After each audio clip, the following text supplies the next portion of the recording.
El 15 de julio de 2014 se ponía punto final a la vida del Club Deportivo Ourense. 3 años más tarde es hora de reflexionar. Como 62 años de historia no fueron suficientes para evitar una desaparición cruel y con tantos interrogantes. 62 temporadas de éxitos, fracasos, alegrías y penas en las que durante una buena parte de ellas solo se habló de fútbol. Pero no en todas. 13 temporadas en segunda división, 24 en la división de bronce y otras tantas en tercera. En sus vitrinas 2 Copas Federación, la última, el año de su adiós. Federación impúxose por 2-0 Guadalajara. ¡Qué título más merecido! ¡Sí se puede! ¡Sí se puede, hostia! ¡Ahí está! ¡A piña dos jugadores de Ourense! El estadio de O Couto disfrutó de jugadores de la talla de Alfredo Di Stéfano, Johan Cruyff, Pep Guardiola, Vicente del Bosque o Cholo Simeone. La directiva de Alejandro Estévez y José Ramón Fernández Morgade será recordada por ser la última del club rojillo. El objetivo era ascender a Segunda División A. Permitiría ingresar entre 3 y 4 millones de euros por derechos televisivos y quinielas. Esta cantidad ayudaría a mejorar las cuentas del club. Se compone un equipo con futbolistas de gran calidad. Se lo juegan todo a una carta: ascender o desaparecer. El Ourense acaba la liga en 8º lugar. El objetivo no se consigue. Fueron a arriesgar, en plan hacer un buen equipo, un gran presupuesto para ver si se ascendía a Segunda A, si sonaba la flauta, y con ello después si se asciende a Segunda A sí que es cierto que después los ingresos son muchos mayores por el tema de las quinielas y los derechos de televisión, pero no les salió bien la jugada y después lo que pagamos los platos rotos fueron sobre todo los trabajadores y los jugadores. Fue un barco que se dejó hundir. Tenía sus vías de agua que se iban tapando pues como se podían, más acertadamente, menos acertadamente, pero bueno, ya creo que llegó un momento que algunos pensaron que era mejor, mira, que acabe ya esto y que de aquí salga lo que tenga que salir. Había intereses ajenos al club en forzar, como dije antes, que la situación era salvable cuando realmente esa misma gente sabía que era imposible. No entiendo porque hubo gente que hizo creer que este club tenía salvación si nosotros no estábamos dentro. Y bueno, la prueba es que en cuanto nosotros dejamos el club, nadie se hizo cargo de él. Y era una cosa que sabíamos. La última directiva tiene que afrontar deudas de antes de su llegada. Los apoyos de las instituciones son cada vez más escasos. El Ourense no recibe los fondos de la Diputación que se esperaban. El convenio de aplazamiento de pagos con Hacienda y la agencia tributaria tan solo sostiene a la entidad la primera de las 2 temporadas de Morgade y Estévez. Los números no cuadran. Muy bien, la documentación que manejé yo como administrador concursal, pues sí que es verdad que los presupuestos que se ponían sobre los gastos que se producían, las realidades eran muy superiores, es decir, negativamente a lo que se presupuestaba, sobre todo en la parte de ingresos. Los resultados de la actividad del club, que son ingresos menos gastos, no fueron casi nunca positivos. Cuando nosotros entramos sabíamos que teníamos que luchar contra la deuda que tenía con la agencia tributaria y contra la seguridad social. El primer año conseguimos un convenio con estas 2 entidades, el segundo año sobre todo la agencia tributaria se puso en un plan pues intransigente y fue lo que provocó que prácticamente no hubiera liquidez suficiente para sacar el club adelante. A esto se suma la necesidad de reunir más de 160.000 euros para pagar a los trabajadores de la primera plantilla. La situación se agrava. Después de muchos días de lucha, en los que incluso se crea la plataforma SOS, Club Deportivo Ourense, para conseguir recaudar este dinero, jamás se logra. Los impagos impiden recibir ayudas públicas y descienden a la Ourense a tercera división. Intentamos es movilizarnos para ver si podíamos hablar con diferente gente, diferentes poderes, para tratar de conseguir la salvación del club. Pero ahí te das cuenta, cuando haces llamada, nadie se preocupa y tal, ves que todo estaba ya premeditado y hablado en otras altas esferas, digamos. La falta de ayuda institucional desencadena una situación económica crítica. Aparece el dilema de la ayuda pública a equipos privados. Parte de los ingresos de un club, como era el Club Deportivo Ourense, eran subvenciones. Y las subvenciones cada vez es más complicado, los presupuestos se ajustan más, con lo cual era más complicado el conseguir subvenciones. Ni Concello, ni Diputación, ni Xunta pueden ayudar a un club si tiene alguna deuda con ellos, ¿no? El Ourense sobrevivió gran parte de su historia gracias a las subvenciones de la Diputación. En 2002, la institución presidida por Baltar desembolsa más de 570.000 euros. En 2005, 210.000. En 2013, 100.000 euros. En 2014, al no estar al corriente de pagos con la agencia tributaria y la seguridad social, el club no recibe ni un solo euro. Bernardino González siempre me atendió muy cordialmente, pero realmente se ve que no podía o no sé cómo definirlo, no podía hacer nada o no era la situación apropiada para hacer nada. La Diputación es accionista del Club Ourense Baloncesto, no era accionista del Club Deportivo Ourense, pero había una apuesta clara por Club Deportivo Ourense, como no podía ser de otra manera. Estamos hablando de un club histórico y que realmente desde la Diputación se lamentó la desaparición del club. El Deportivo Ourense sí que molestaba y realmente no se movía un dedo. La única iniciativa que me acuerdo yo de la Diputación es sacar un comunicado aclarando que no son accionistas. El informe concursal solicitado por el club en 2007 afirma que la sociedad solo será viable si se mantienen las ayudas públicas. Los ingresos por subvenciones suponían entre un 54 y un 73%. La negativa de la ayuda pública hunde al club en la miseria. La denuncia de los futbolistas como acreedores de la sociedad obliga al juzgado a disolver el Club Deportivo Ourense. El 4 de julio se inicia la fase de liquidación. El día 15 fallece. La gestión de la última directiva en el blanco de las críticas. La gente que estaba aquí yo creo que no obró como tenía que hacerlo. Y entonces pues bueno, vendió mucho humo y al final pasó lo que pasó. No abandonaron el barco hasta el mes de junio, es decir, hasta el mes de junio, como estaban metidos en la Copa Federación y pensaron que aquella Copa Federación, que al final le daban un premio por ganarla, entonces el Ourense no solo se metió en dos competiciones al mismo tiempo, ¿me entiendes? Y aquella competición era costosa. Siempre lo digo, todos en cualquier actividad, si vamos juntos, siempre se consigue más. Unidos siempre se consiguen más las cosas. Y al final pues hubo una división, una separación entre el cuerpo técnico, jugadores y la directiva. Yo creo que eso perjudicó. No quiero decir que fuera fundamental, pero sí digo que sí perjudicó en algún tipo de negociaciones. ¿Cómo el Ourense podía tener unos números rojos tan críticos?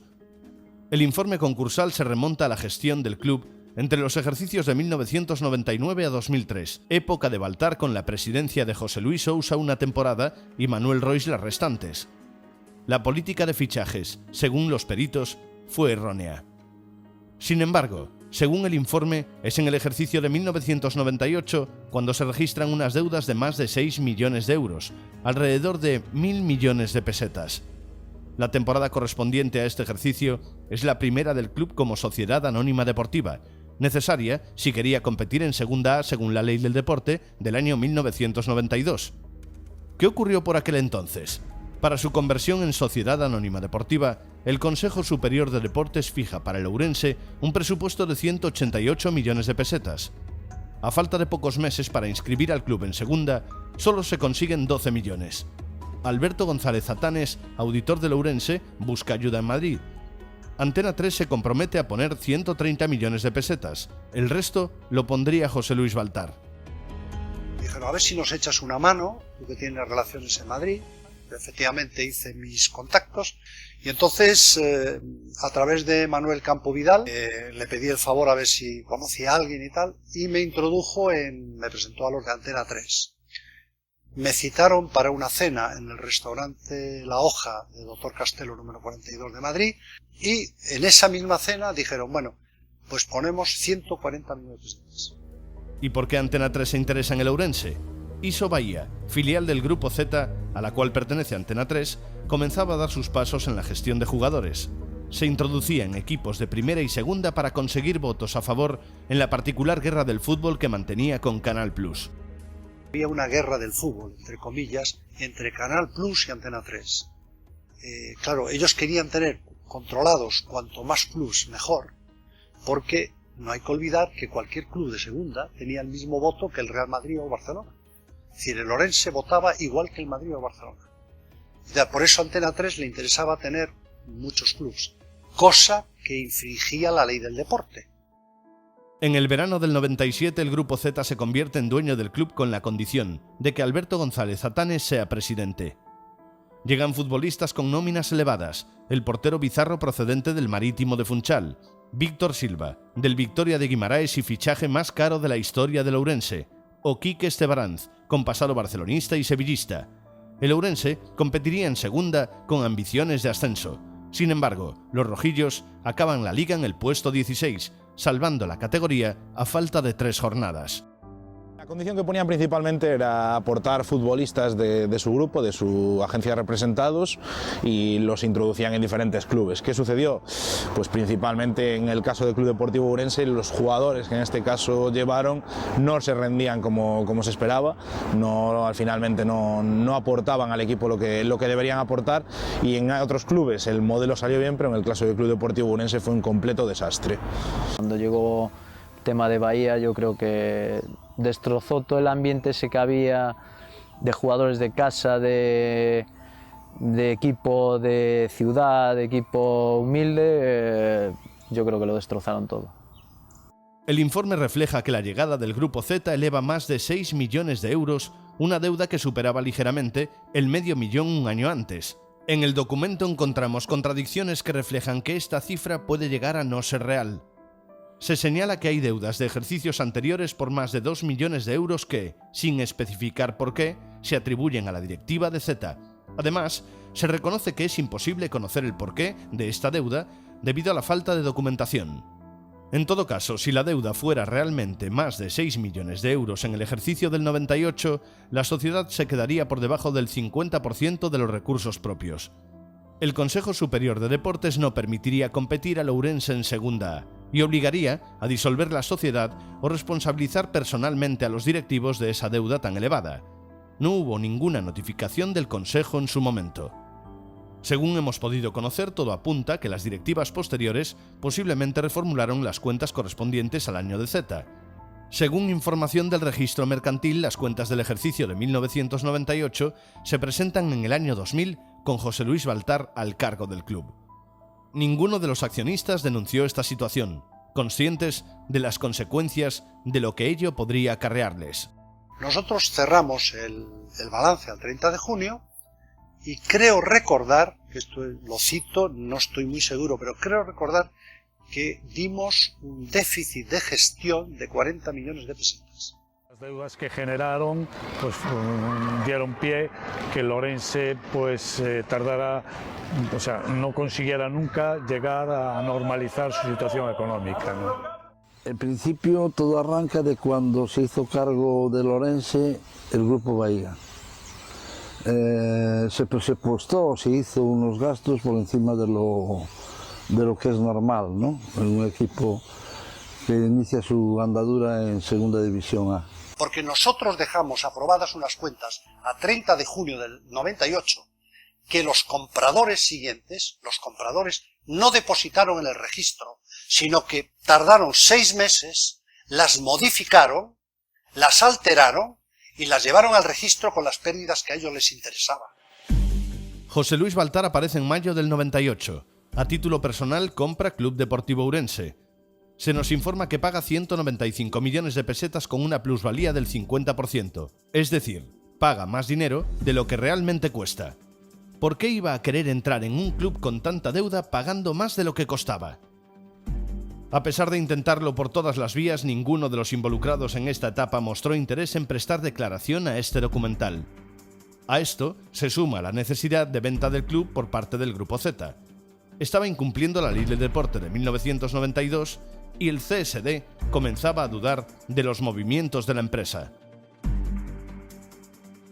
Nosotros no fuimos por imperativo legal. Hay una Ley General del Deporte, que creo recordar que es del año 92, que prohíbe que un inversor tenga más de un club. Esa es la razón por la que el Grupo Z, Antena 3, se va del Ourense, se va del Mallorca, se va del Badajoz y se va de todos. La Operación Baltar responde a temas económicos y políticos. En ese mismo año desciende el Club Ourense Baloncesto con José Manuel Baltar, hijo de José Luis Baltar, en la presidencia. El presidente provincial ve en el Ourense una vía de esperanza política para la derecha ourensana. Baltar le confía el mando del club a José Luis Sousa, compañero de partido. En lo económico, el Popular creía que rentabilizaría su compra con la venta de 2 futbolistas. Se decía que podría obtener alrededor de 260 millones de pesetas por Bizarro y Víctor Silva. La realidad fue bien diferente. Los jugadores se marchan libres, sin dejar dinero en las arcas del club. La gestión deficitaria de Sousa se culmina con una racha de resultados pésima. 23 partidos sin ganar, sumando tan solo 5 puntos de 69. Y cambió todo. Y vista esa situación, es cuando José Luis Baltar interviene, ¿no?, y busca apoyos para poder hacerse con accionariados del Club Deportivo Ourense.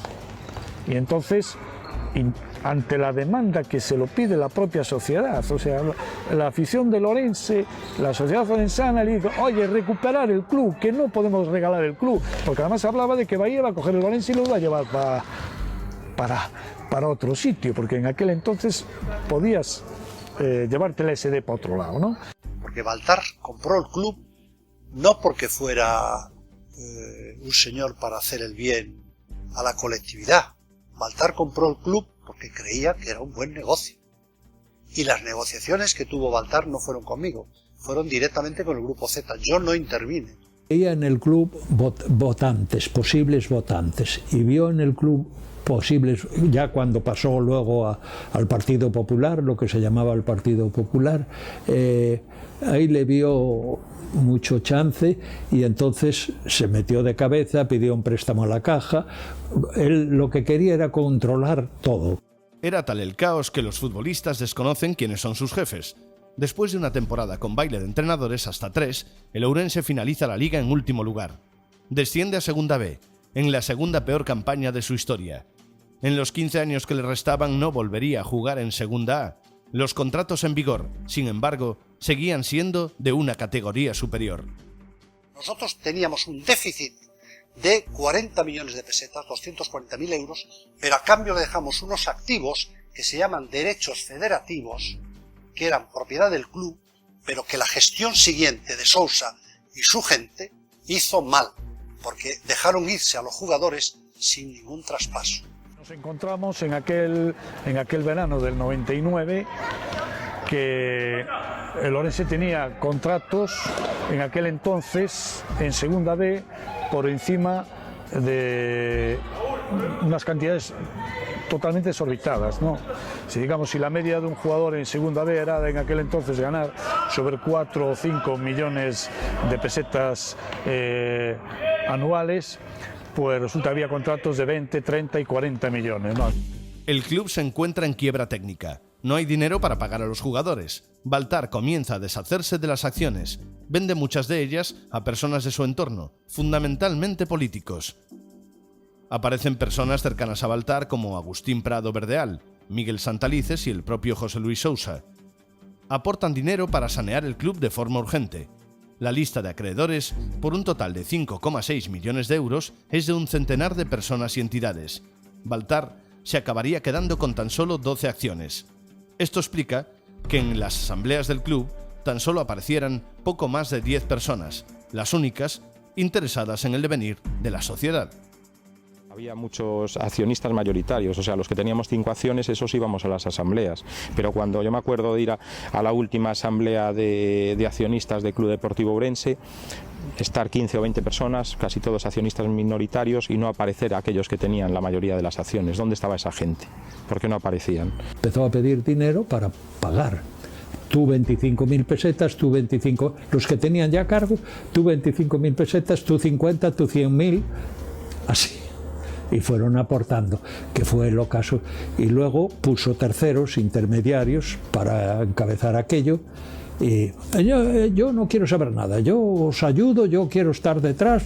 Él se quiso retraer de todo porque vio que aquello era una bola de nieve de echar dinero. En el verano de 1999, Baltar le confía la presidencia del club a Manolo Rois. Vuelve tras su etapa anterior a la llegada del Grupo Z. Se deshace de los futbolistas con los salarios más elevados. Rois permanece hasta la temporada 2003-2004. Reduce la deuda en casi 90.000 euros. En julio de 2004, Baltar coloca como presidente al exdiputado autonómico del Partido Popular Joaquín Muñoz. Un año después, la deuda crece en casi 80.000 euros, recuperando los números rojos que Manuel Rois había conseguido mejorar. Después de 2 años de problemas económicos, el 19 de enero de 2007, el club entra en concurso de acreedores. No es capaz de pagar sus deudas. Hubo fases que el club no gestionó bien la parte económica, ¿no? Pues entra en concurso de acreedores. Insolvencias, las dificultades o muchas o pocas para el pago, para hacer frente a las obligaciones que tiene, en este caso un club, que era una sociedad anónima deportiva. Al fin y al cabo, entre comillas, por decirlo de alguna forma, una empresa. Sí que es verdad que hay que reconocer que son empresas con un estigma muy diferente a una empresa de tipo industrial, porque lógicamente por detrás de un club siempre sabemos todos que hay otras cosas. Con el Ourense en proceso concursal, Baltar abandona el club. Alega ser muy conocido como para ser acreedor. Anuncia, en calidad de presidente de la Diputación, que el 80% de las subvenciones al Ourense quedan embargadas hasta 2010. A través de la ley concursal, la deuda pasa de casi 6 millones de euros a poco más de 1,1. Las obligaciones son ampliar el capital en 600.000 euros y satisfacer los pagos pendientes en un plazo de 5 años. Aquí el convenio que se planteó para los acreedores era o bien convertir en capital el 95% de la deuda, o bien cobrar el 5%, es decir, entonces gran parte de sus acreedores lo que fueron es a capitalizarse, a ser los accionistas del Club Deportivo Ourense. Lo que pasa es que se dice que no sales de una situación concursal hasta que el convenio no se cumple. Un año más tarde, en enero de 2008, Joaquín Muñoz abandona la presidencia. Explica en su cuenta particular de LinkedIn que fue una etapa complicada, mostrando orgullo por su trabajo en Ocouto. Juan Pérez lo releva. Meses más tarde, el Ourense consuma su descenso a Tercera División. La entidad entra en una profunda crisis económica. Debe nóminas a futbolistas y empleados. La palabra desaparición ya sonaba con fuerza en Ocouto 6 años antes de su adiós. El club un poco entró en un momento de mucha incertidumbre y de que ya no había manera de sostenerlo. Había habido directivas anteriores en las cuales había despilfarrado mucho dinero, incluso después de una ley concursal en la que se había producido una quita muy importante de millones de euros que arrastraba el equipo de periodos anteriores, y durante esas temporadas el equipo, en lugar de pulir esa deuda, pues se dedicó quizás a todo lo contrario, a gastar, a malgastar y a desperdiciar recursos económicos. En 2011, Baltar dice sobre el club: hay que dejarlo morir. No es de extrañar que el deseo del expresidente era el de la desaparición de una empresa en la que cometió varios errores.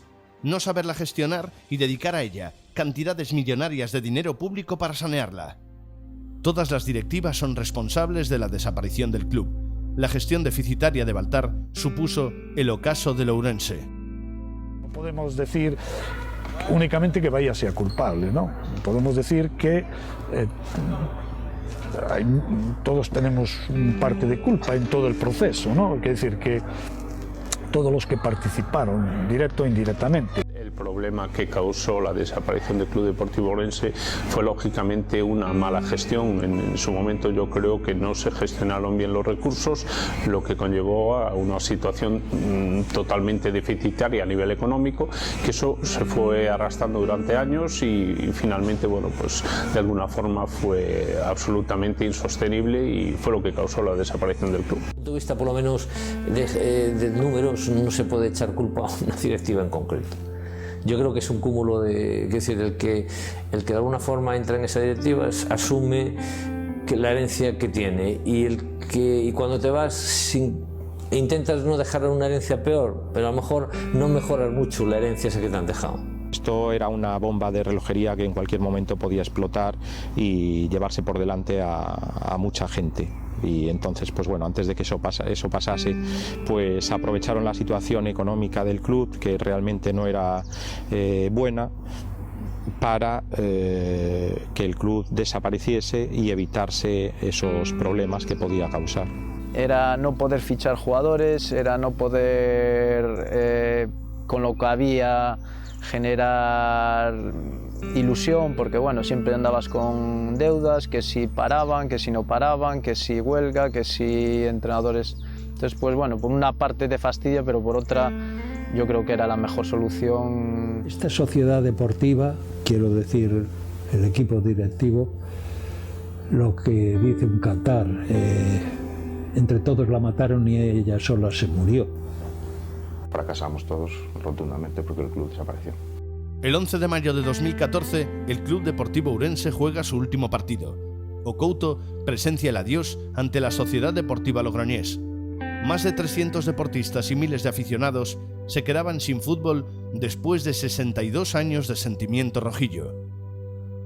Después de largas temporadas ingresado en la UCI, en O Couto, las luces se apagaron y solo se escuchó el frío silencio de quien se va sin despedirse, de quien se siente cerrado por derribo, sin oportunidad para nada más que desaparecer.